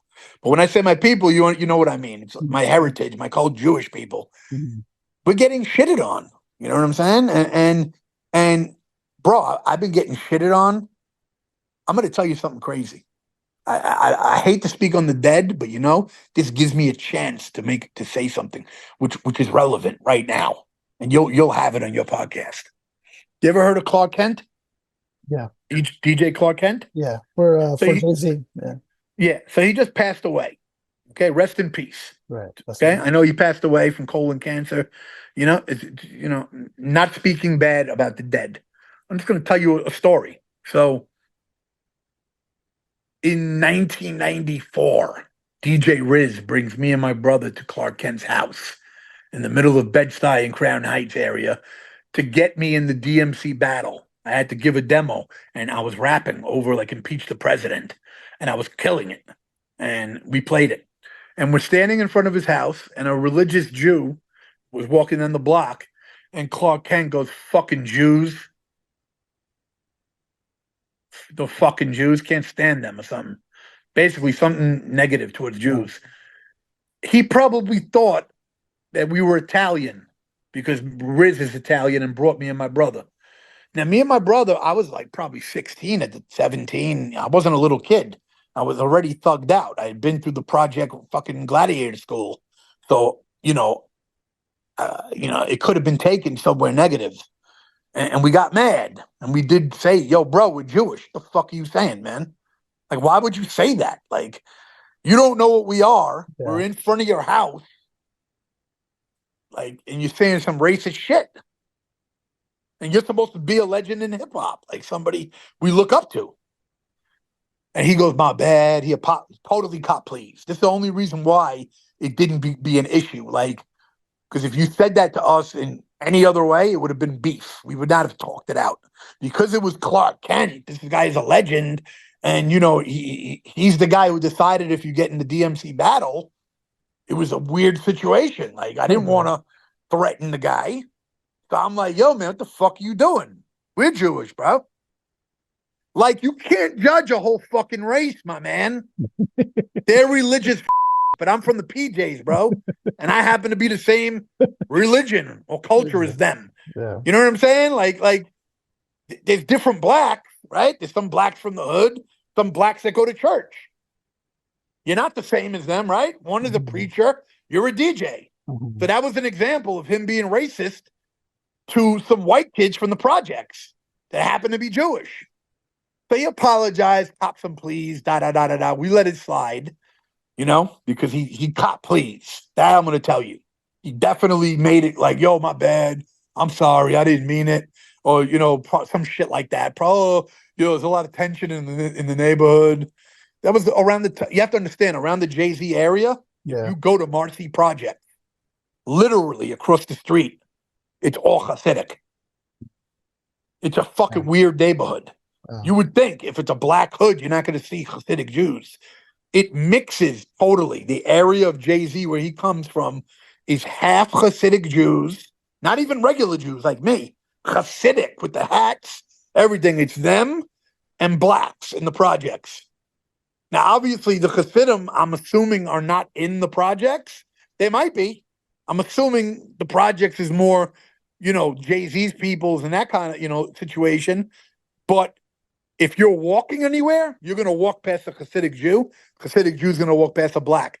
How do I know? Because when I shot the song Jewish Gangsters, if you look at the video, I went to Marcy Project specifically because I knew that the area was a nice mixture between black and Jew, and I wanted to show in Brooklyn, black and Jew actually mixes.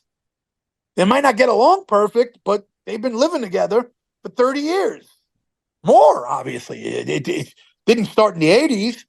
That's why if you look at the video, you'll see I filmed some black goons, and some Hasidic people walking by, and it's just kind of funny because it's all in the area of Jay-Z, Marcy Projects. So I get why he said what he said. But it just showed you that because he didn't know we were Jewish, he had no problem being racist about it. Because he wouldn't have said it if he knew we were Jewish. And that's what I've dealt with in this industry. I've dealt with this, and this is going back to that time. You know what I'm saying? I've dealt with people that just try to shit on me, bro, because they don't like Jews. You might not like Jews because you have a problem with Leo Cohen or a problem with Rick Rubin or this guy. I don't fucking know who these people are. You know what I mean? Like, I don't know them personally, but like Lord Jamar, he seems to hate white people. Maybe he doesn't, but he seems to have a problem with them as far as hip hop goes. If it wasn't for Dante Ross, who's a Jew, Dante Ross signed Brand Nubian to Elektra and Stimulated Dummies, which produced all that shit. That was a Jew. So your whole fucking record, your debut record, which I love, One for All, Brand Nubian. You ever heard it before? Yeah, I've heard it before. Yeah. One for All, Brand Nubian. It's all for one. Fucking Grand Pooba. Awesome fucking record. I used to walk the streets blasting it in a boombox. I'm going to be honest, I don't even get along with Dante Ross. Me and him don't like each other. I'm mentioning him to make a point that's an example of a Jew that helped Lord Jamar become what he is. And then Lord Jamar has no problem not caring. Do you know what I'm saying? It's like, I have a black engineer named Elliot Thomas, who's awesome. I love his family. I would never try to diss black people because that would insult him. Why would I want to insult my friend who helps me? You would think that if a Jew had helped you become something in the industry, you're not going to be so quick to shit on his people. You could say, oh, there's a lot of corny white people, a lot of these suburban assholes. They're not down with the culture. Make it clear, but I'm not talking about these Jews that were down with hip hop and part of New York and all that. But when you shit on everybody, and listen, I'm not trying to bring Latinos into this, but look at how Lord Jamar tried to shit on Crazy Legs, who was there at the beginning of hip hop, and saying, listen, it shows you Lord Jamar, all of them, first shitting on white people. White people are guests in the house of hip hop. You're not allowed to be here. And now the new campaign is Latinos. That's been the camp, not even white people anymore. His campaign now, if you look at his page, is battling all these Puerto Ricans. Even Fat Joe was like, are you kidding me? He posted like, bro, disappointed in you. Now remember, I know Fat Joe from the fucking beginning. Gotta flow, Joe. Gotta flow, Joe. When he was on Relativity. So I'm an old hip hop head from the fucking beginning. Not the beginning like all the older guys, but I'm talking like 1990 beginning. Or 88 and up. You know what I mean? Like basically Run DMC was playing in 86 and I was seeing it as a little kid and that was getting me into hip hop. And then I became the hip hop guy by 90 as a full-fledged fan and then became a rapper full-fledged by 93. Speaking of that, there's a video of you in like early 1990s. You're rapping 92 in this room, and there's a bunch of guys in there. I think you're like freestyling or something, but all black dudes in Bed-Stuy. They're going crazy over like. Well, let me tell you something. First of all, going to Bed-Stuy in 92 and being white, not a good thing. That's like being a black guy going to Howard Beach, a white neighborhood in Queens that blacks got beaten in the 80s. Me going to Bed-Stuy, I was taking a risk. Me and Bill went. You have to understand why we did that. Because you had to. Yeah, I didn't get what was going on, like how that scenario happened. I'll explain what happened. So that was a crew, a black, that was hip-hop, that was doing their thing. And I had been in school with one of the kids, part of the crew, and he introduced us to that crew because he was one of those kids I told you about, kind of a nerdy black kid, but all hip hop, all about rapping. And he fucked with me. He was my friend. And so you have to understand, we're getting invited places. How's it going to look, me being a white boy, I rhyme hip hop, and I'm being yo, come to Bed-Stuy, we're going to have a cipher. What am I going to say? Nah, I'm not going. And this is before Ubers and all that. I'm not going to spend $60 on a cab like a pussy. So It's you just do what you got to do. We had weapons on us. Me and Bill, we were carrying weapons. We knew we might come across 15 black kids that might be like, "Yo, what the fuck you doing here?" You know, like you have to understand.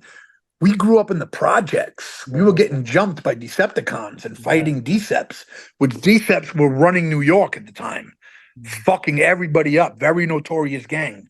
That was my project. So you have to understand that even though I come from the projects and I dealt with blacks as a kid as some of my best friends, some of my biggest enemies. You understand? Some blacks in the projects are my biggest enemies, arch enemy beef.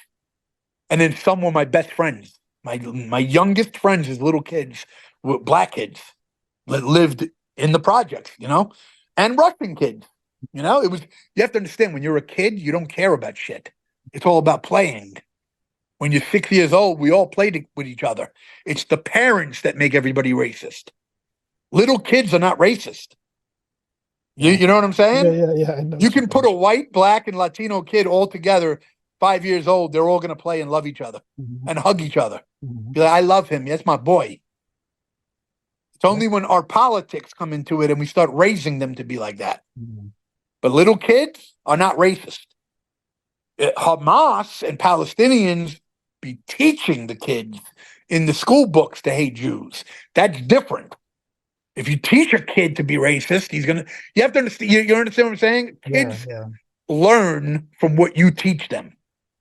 You understand? You teach a kid to be racist, he will be a racist person. You teach the kid to be a good person, he'll be a good person. That's it. Simple. So you're talking about like so we went to Bed-Stuy. Yeah. You know? Now, was it a normal thing for me?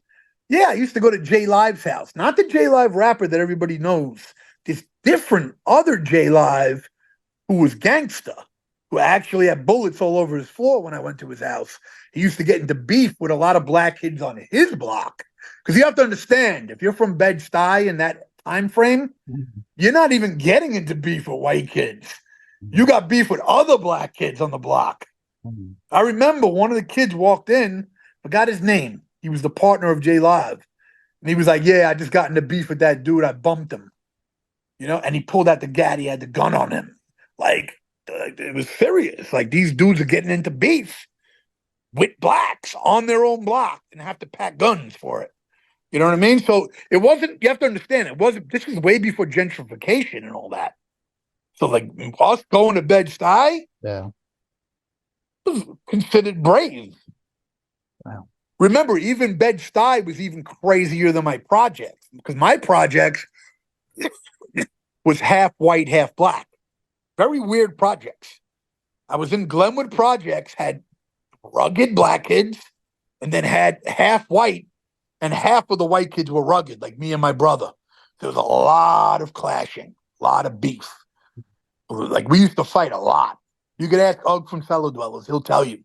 Be like, Ronnie and Billy, they used to be in ruckus. They used to get it in. You know, we didn't win every fight, but it used to be beef. You have to understand. You couldn't even get milk from the store without beef. Yeah. It was on. It was that kind of environment. Like there was no peace. You couldn't just go to the store. I remember my brother created a spiked bat so he can carry it when he walks to the Milky Way store because you're gonna have to cross a whole crew of black kids. Straight up like Walking Dead. Just to get to the milk fucking store. Yeah, he took a fucking Louisville Slugger, smacked some fucking nails in it. Yeah. And when Billy was walking with the bat, all the black kids would be like, yeah, look at Billy, yeah, you think you on? Yeah, if you didn't have that bat, I will fuck you up. And Bill would be like, try me, as he's walking to the store. You know, safe to say, looking back, we were very legendary in Glenwood Projects for being white kids that actually fought because a lot of the white kids were pussy. Yeah. They didn't fight back. They would get abused. We were like, because our father was very fucking an angry person from the IDF soldier, from the IDF army. He came here. He had already killed people. So my father he didn't live with us in the project, so we only saw him once a week. So when we would tell him what we're going through, his mentality was like, he told me very young. He was like, strike first. Don't talk to nobody. If somebody steps to you, you strike first. That's it. And he goes strike right here, right on the nose. Wow. And that's what I started doing. Once I built up the bravery to act out on that, anybody that stepped up to me got punched right in the fucking nose. And let me tell you something. It's a different world Yeah. when you go from a world where people are trying to abuse you, take it, you know what I mean? And that Yeah. now you punch them in their fucking nose. Hey, there's some tracks where Respect. there's some Yeah, tracks where you I think you had mentioned some events in your childhood where like you got hit by a hit and run car, or there was a time I where did. I did. something I some there was did. some stitches or something you had in the Before hospital. the projects, I moved into the projects like five or something like that. Before the projects, I lived in Canarsie first, which was an all white Italian type of neighborhood or whatever. Yeah. And I was riding my big wheel and a car fucking hit and run me. Mm, That was that's one crazy. incident. That's Yeah, crazy. that was crazy that How the bad was, motherfucker. yeah, I imagine that was bad, right? Because Well, that's a car. it's hard for me to remember that one because it was a hit and run. I just remember being on my tricycle and being hit. I don't remember what happened after that. On a different occasion, remember? I don't know if you know how it is in New York. They have driveways that go down like that into a whole Yeah. area behind houses. Yeah, I'm from Everybody parks. Cali, so I have no idea like in New York Okay, how that so in works. New York, you could have houses on a street, right? Not projects. This is where streets are, where houses are, and there would be driveways that go down in between the back of the house, Okay. like a whole fucking level down, Yeah. where kids would play, and you go down.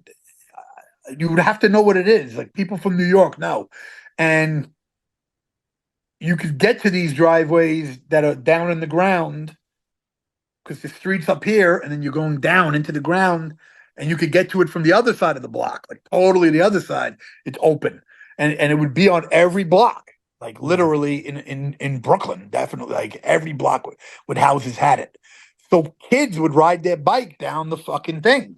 And these things always had cracked concrete and Mm, very bad concrete. damn. Never smooth. Usually never smooth. Usually potholes and big pieces of concrete. And I remember I rode a bike down and I lost control and I went into the bottom gate. And the bottom gates, the edges of the gates had these fucking things on it, like Christmas ornament pieces of brutal metal. And the edges were sharp. And my fucking head skull went right into the fucking thing. Ooh, And it opened up my skull right to the ooh. brain, Oh, like through the skull. And I remember I was gushing blood and I was walking to my house from there in shock, not even realizing how bad it was, just knowing I was definitely fucked up. And I'm walking home and everybody's looking at me. And I remember going into the mirror into my house before my mom even saw and called the ambulance. And I looked in the mirror and saw part of my skull and brain. It opened up that much through this area. It was that much of a rip. And I was fucking bugging. And I remember being taken to the hospital and them stitching me up and putting this kind of like stitch gauze over my eyes with the light.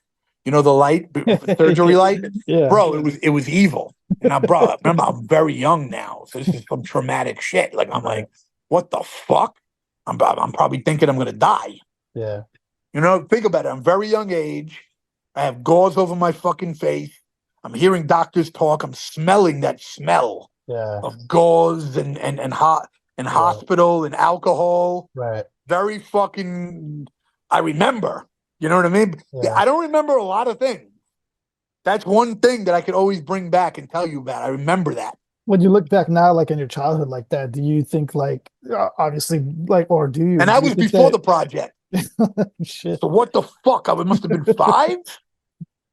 That's Do you think crazy. events like that like help shape you like into like the person you become now? Like Yeah, I mean, everything does. Every yeah. person and everything affects you. Little things make people listen. Let's keep it real. Me growing up in the projects with very, very aggressive black kids. Yeah. Okay, first of all, it's going to make you ill.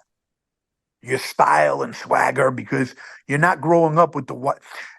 You know how the white kids used to view me from the Italian neighborhoods? As a wigger, because they looked at me like a piece of shit. Oh, you're getting off on the bus at the projects? Wow, that dude's a piece of shit. Because a That's lot of these crazy. kids were getting off at the white neighborhoods. So different from like Cali, I feel like it's Well, very you have different. you got to understand. You could have been a pussy white kid or a hardcore white kid. But if you were like an Italian white kid, let's say, listen, we had Italians and Irish and that in the projects, but I'm saying the majority of the areas around the projects, like Mill Basin, was a white neighborhood, mostly Italian, white, probably Jewish, Irish mixed. You could have been a tough kid from there, or you could have been a pussy. But the Yeah, mentality that they had, they looked down on you. Oh, you're from the projects. Like you're not like us. You're not part of this neighborhood. You know what I mean? You as fucked up as it says, I don't want to say it, you live with the N. yeah, That's how I used to be talked to by people and yeah. the way I was looked down at. I remember when I would get off at the projects on the bus from junior high, people looked down on me. It was crazy when I think about it. I'm a white boy and it's all black people on the bus now because they're the ones going to the projects. Because the Roy H. Mann was in the white neighborhood, was in Mill Basin. So all the blacks are being bussed into Roy Mann from the projects, including me. You have to understand, like, it's very weird. In a weird way, I was kind of raised like a black kid. Even though I was a white Jew in the projects, Yeah. the way I got treated, nobody treated me special. Oh, you're white and you're special. I got treated like fucking shit, bro. Like a fucking piece of shit. Uncle Howie lived in the projects. Uncle Howie sold all the weapons to everybody in the projects. And who were buying the weapons? The Black Thugs. They loved Howie. You know what a sick puke Howie is? This is how sick Howie is. Remember karate magazines this is before the internet. Karate magazines would have in the back, you could order weapons. Howie would order all his weapons that he sold to everyone in the projects from the fucking magazines. And then they would come to him and he would mark them up $10, $5, and sell blowguns, butterfly knives, Chinese stars. Black kids love that. Remember Wu-Tang? Bro, Yeah. this is before Wu-Tang dropped. My uncle was selling Chinese weapons in the projects before Wu-Tang fucking dropped. So when we saw Wu-Tang dropped, I related because I knew what they were coming from. They were coming from watching, they used to play on Channel 5 karate movies on the Saturdays. And all the karate movies would be dubbed. So it would be like, that you see ODB doing in the thing. Yeah, yeah. So I related to Wu-Tang. I knew exactly what they were fucking doing. I was like, oh my God, this is dead, which was great. Yeah. I mean, I liked Wu-Tang. Yeah. I also felt a little bit in competition with them. Yeah. Because they kind of came out when I was coming up, but they were way advanced than me because they had RZA and Jizza who had deals in 88. Right. Yeah. So I couldn't compete as a white kid from the projects. Well, I'm already getting shitted on. Nobody's fucking giving me. I remember the only people that were even acting like they were going to help us was Buckshot Shorty and Evil D. Black Moon. Yeah. And I'm in the first Black Moon video. Oh, I didn't know that. I didn't realize that. And ultimately, they never helped us. It was more my brother. Here's what happened. Nervous Records is what put out the first Black Moon record. And that was run by the legendary Chuck Chillout. You ever heard of the Chuck Chillout? I haven't heard of Chuck Chillout. Chuck Chillout, he's a little wild. A lot of people would have said he's an asshole. I talked to him a little bit over the years. I'd sent him some Necro joints. He's an old school black dude, meaning very, he's set in his ways from 1988, kind of hip hop style. Okay. But he's not like us newer generation. He the way he thinks. Yeah. I remember when I would send him shit, he's like, "Don't send me nothing with cursing," like very, very, very grumpy old man. But he was cool. But here's the point I'm getting at. He was the guy running Nervous Records, and Buckshot told Bill, be very careful because they kind of didn't really give us a good deal. So when we went to go meet Chuck Chill Out, we were already skeptical. You have to understand we were very young. Yeah. We don't know. We don't have any guidance. There's nobody. Our only guidance was the Donald Passman book, Everything You Need to Know About the Music Business. I saw you mention that in the interview. Yeah, we had that in 1990 because Dr. Def, who was this guy, a black guy in Queens, who would let you come to his studio and produce a whole demo for $50.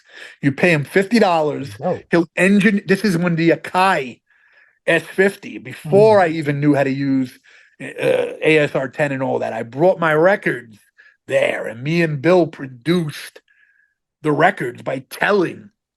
So I brought like one of the break beats from the ultimate breaks and beats. We had one of those beats. We told him he looped it on the Akai, and then we put our sample, which was from a Russian record, which I got from the Projects because Projects was filled with Russians. And it was our first demo. Check out the demo. There's actually a Russian record we sampled that on the Russian record from the 70s, they're saying, check out the demo. Check out the demo. So we sampled it because it was kind of funny because we're making a hip hop demo. And then we rapped on it. It was actually Flavor. It got played on Bobbito and Stretch. You want to know the fucked up thing about Bobbito? He's such a fuckface that we were part of a contest. And if you win the contest, you get to come up to the show. Yeah, I heard you talking about that. Like he didn't want to bring you up. He wouldn't until Fatal, who, you know who Fatal is? No, I'm from Live at the Barbecue, Puerto Rican. Fatal is merciful, and they curse me when I grip the mic. I show no mercy. He's right after Nas's verse. I'm gonna check him out then. He's a Puerto Rican. He brought me up, and I said to him, I said, Bob's gonna let you bring me up after he's been fronting on me. He goes, bro, you know who I am? And I knew who he was. He was telling me, like, are you kidding me? Basically, Fatal's gangsta. So the fact that Bobbito could not tell him no. Bobbito's a very proud Puerto Rican. Bobbito never, ever went against a hardcore Puerto Rican. Yeah. You know what I'm saying? Because, first of all, they would have slapped the shit out of him. But Bobbito was not about to disrespect somebody who was legendary. So Fatal was managing my brother. Okay. So he was like, we're going up to Bobbito. That was in 94. I said, I won the demo battle contest in 91, and he hasn't let me up. Bobbito would front on me. I would call him up. Be like, yo, can I come up now? He'd be like, oh, soon. We got other people. Like, he was being a dick. Bro, I was like, bro, I won the contest. Wait, was it Stretch or Bobbito that let you take those albums? Because I heard you took some of the albums. Stretch has always been cool to me in a different way. Bobbito was kind of, you could tell Bobbito was like a Democrat lefty that fucks with me, but doesn't really like me. You know what I mean? Hard to explain. You had to be there. But imagine people you've dealt with in life that weren't really your champion, weren't your cheerleader for you. Yeah. He was more a champion for Cade. You know, Necro, because you're bringing up politics and stuff. You don't care that you might piss off like some of these people that might be paying fans of yours or anything like that? Well, check this out. Since I've been pro-Trump, my Spotify has went up. Oh, really? Oh, God. Yep. So think about it. So think about it. If it was going to hurt me, why would my numbers go up? That's crazy. And I'm selling more merch now than probably any regular month. Oh, yeah. By the way, for anybody who's watching, Necro is selling merch right now. You can check out. I'm going to put the link for your stuff, Necro, in the description. I actually got one of your sweaters, so it came pretty quick. I appreciate it. Yeah. What do you think of it? Oh, man, fits perfect, dude. It's dope. It's a zip sweater too. Does it zip up correctly? Does the logo line up good? Oh yeah, dude. Yeah, it lines up perfect. Let me see which shirt that is, just so I know. Is that the end zip up? Yeah, I think it's the end zip up. Yeah. Well, thank you for ordering. I appreciate that. Anybody that orders merch, I appreciate that because you're helping the movement of whatever I do, Necro and underground hip hop. That's because here's the crazy thing I've been telling people now, and I really started thinking about it. There was no more scene. Oh, look, think about the scene that I come from. Remember the scene? Right, there was Fat Beats. There was Bobbito and Stretch. There was the magazines. There was a scene. There was a scene where a magazine might feature Cool G Rap, giving him some love, and Necro, and MOP, and company flow and a cage and a nonfiction and a like arsonist, whatever, the underground, Right. whoever. Yeah, yeah. There's no scene. Well, I was telling my buddy Mark about this. I was like, is there even an underground now? Like before there was obviously an underground, but like it's just Nope. so different You now. want you want you want to know what the problem is? Yeah. If you go on Spotify, you're gonna find 100 fucking trap fucking playlists. You go on Spotify, you're gonna find 100 playlists that put Suicide Boys on, Mhm. that put all these new rappers on. There's only one playlist that features underground that would put me, Jedi Mind Tricks, or Immortal Technique on. One. Really? And I'm the one that asked them to do it, and they dissed me. And 2 years later, they ended up doing it. I actually pitched to Spotify personally before they even had any playlist made by Spotify that would feature my music on it. I said, hey, I got an idea. Because I used to go to conferences and I would meet the people there. And there was certain hip hop people that were running urban. Mhm. And the girl that was running urban, I'm just telling you, she had no fucking clue about the underground of New York hip hop. I That's can crazy. tell she was That's lost in the crazy. sauce. And Yeah. it was her decision.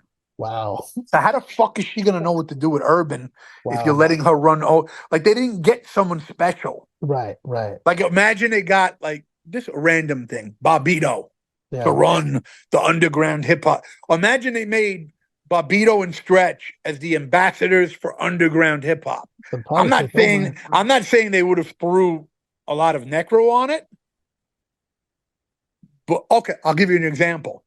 Let's say DJ Riz and DJ Eclipse from Rappers Out of Control, Uh, they hired them as curators for the whole underground. mhm. So they could make as many playlists as they want. DJ Riz would have looked out and put me on a bunch of shit Yeah. because he gets the underground. You understand what I'm Right, saying? right. So, Yeah. so basically, I got shitted on. They never did anything when I pitched them. Then 2 years later, they hire some guy who makes my underground playlist. It's called, and it has one of my songs on it. Oh, and at first, it didn't have my song on it, and it had Eminem on it. So I send them a message. I said, how could you not have me on this playlist that I picked you 2 years ago, and you have Eminem on it, who is one of the biggest rappers in the world, who doesn't need your help, who already has fucking 60 million listeners, and I'm asking you to fucking put me on a playlist of my own genre, and you don't even have me on there. And the guy gave me a whole debate. Oh, but Eminem was underground then. Like, what does it matter if he was underground then? I'm underground now. I rep underground. He's a pop star. He should not be on there. Long story short, they ended up putting my song on there. I don't know if I'm on there anymore. So, Supposedly I am, but I'm on one playlist. I mean, listen, just so we're clear, I'm on probably 50,000, 100,000 playlists created by fans. right. There's a difference between fan created and Spotify editorial. Spotify editorial automatically will reach 200,000 people. It gets built up. They'll reach massive audience. A playlist made by a fan might have one follower on it. Mhm. You understand? So Yeah. me, I'm the champion of fan playlists, not the champion of Spotify playlists. That's So crazy. that now there are a couple of fans that have playlists that got big. Those are people I had pitched. Hey, how you doing? I'm Necro. You got me on your playlist. Here's some more things. Because those are people that built Yeah. personally playlists that ended up getting big. But for editorial, like Spotify will make tons of playlists for everybody. You don't feel For like instance, Spotify screws you though? Like you so well, like you take your here's own the stuff. thing. Spotify is my number one best friend in a world where nobody's my friend. You Okay. know, get what I'm saying? Okay. I'm Okay. I'm one of the 1% of artists in the planet that have 450,000 Spotify listeners because of diehard fans, not because Spotify helped me. Right. Mhm. So the problem is I can't shit on Spotify when that's my number one stat. My number one stat is much. For instance, you could take a guy who has 300,000 on Instagram, and everybody loves him on Instagram, and all his pictures get 6,000. and my Instagram is dead, and I got dead at 100,000. But his Spotify will be 50,000 listeners. Mine is 450,000. So then I ask you, who has more fans? Right. Well, it's how you look at it. Right. So Now, if you're a dummy, you're gonna say that dude's more popping than you on Instagram. He should get 6,000 likes. Da da da da da. But then why aren't those people translating into listeners on Spotify? You know why? Because they don't really love the guy's music as much to put it on their own playlist and go stream it. They might like what the guy's about as a person, as a character on Instagram. Now, Necro, maybe people don't like me as much as a person, either because of my views. Maybe I'm too hardcore, so the algorithm dead. I believe the algorithm. I believe I'm awesome. I don't think I'm a bad dude that people wouldn't like me. The algorithm hates extreme people. They fuck you. So all my shit is fucked automatically. Just being Necro, I'm fucked. You have to understand, my brand is an extreme brand. Skulls, death, thug life. It's not a fucking happy brand. And I'm not a black guy who's on a major label like a Young Thug. Notice how Young Thugs can all talk about thugging it out with guns and Crips and all this shit, but their page will have 5 million and be untouchable. But Necro, I'm fucked. My or page can never grow. I'm or fucked. Lil Nas X could have a music video with the devil lap Yeah, you dancing. know why? Because they're on the major labels and they probably have Jews involved that are the ones that I don't like either. That are scummy cocksuckers. Yeah. They don't like me either. I'm not. They don't think I'm marketable. Look at this guy, he's a Jew. I'm not going to put him on. Not marketable. I appeal. I'm going to be straight up with you. My main fan base is white boys and Latinos. Probably this is the out demographic. 80% white boys is Necro fan base. 15% Latino. So that's 80. 5% blacks. So that's my demographic. Yeah. From years of looking behind the scenes in Facebook and all those things. 80% white, 15% Latino, 5%. Now, Latinos relate with me, I think, because I never really see Latinos super big on, oh, you're a white boy, fuck you. Latinos, because you grow up in, we have to understand there's also a difference in the Latinos. Let me explain something. California Latinos are very different than New York Latinos. Yeah. Yeah. So I'll give you an example. New York is predominantly Puerto Rican Latinos. California is predominantly Mexican Latinos. Yeah. Mexican Latinos love Necro. Puerto Rican Latinos in New York, remember, what's their thing? Reggaeton. Mm-hmm. You don't really see Mexicans in Cali listening to reggaeton. Am I No. right? Yeah. No. No. Notice how a gangster Latino from Cali listens to oldies. Yeah. They have car shows. They listen to other Latino rappers Mm-hmm. that got shitted on, that don't get proper respect. Those guys are the stars of the Latino community in California. Like Be Real and Cypress Hill. Yeah, exactly. So yeah, Psycho that Realm. well, of course. And then now look at Psycho Realm. I helped big time. You Oh, might not really? know. I didn't know that. Who do you think put them on all their shows and tours before they got as big as they are now? Oh, All shit. their shows Yeah. were opening for Necro. They opened for me in Knitting Factory. They opened for me in House of Blues. They opened for me on a California tour. Oh, I damn. took them on all my fucking tours. Oh, damn. They don't ever give me props. I'll mention it though. I didn't know. Another reason people just don't fuck with me after I help them. If I actually fucking helped you, you would think you would be like, yo, Necro. But yo, people are foul. Yeah. But anyway, basically, now New York is different than a Mexican from Cali that likes oldies and car. New York, they all think they're thugs, the Puerto Ricans, and it's like a mix between black hip hop, but a lot of reggaeton. Yeah. So I don't really get the Latinos in New York as fans, but I get Mexicans in Cali love me.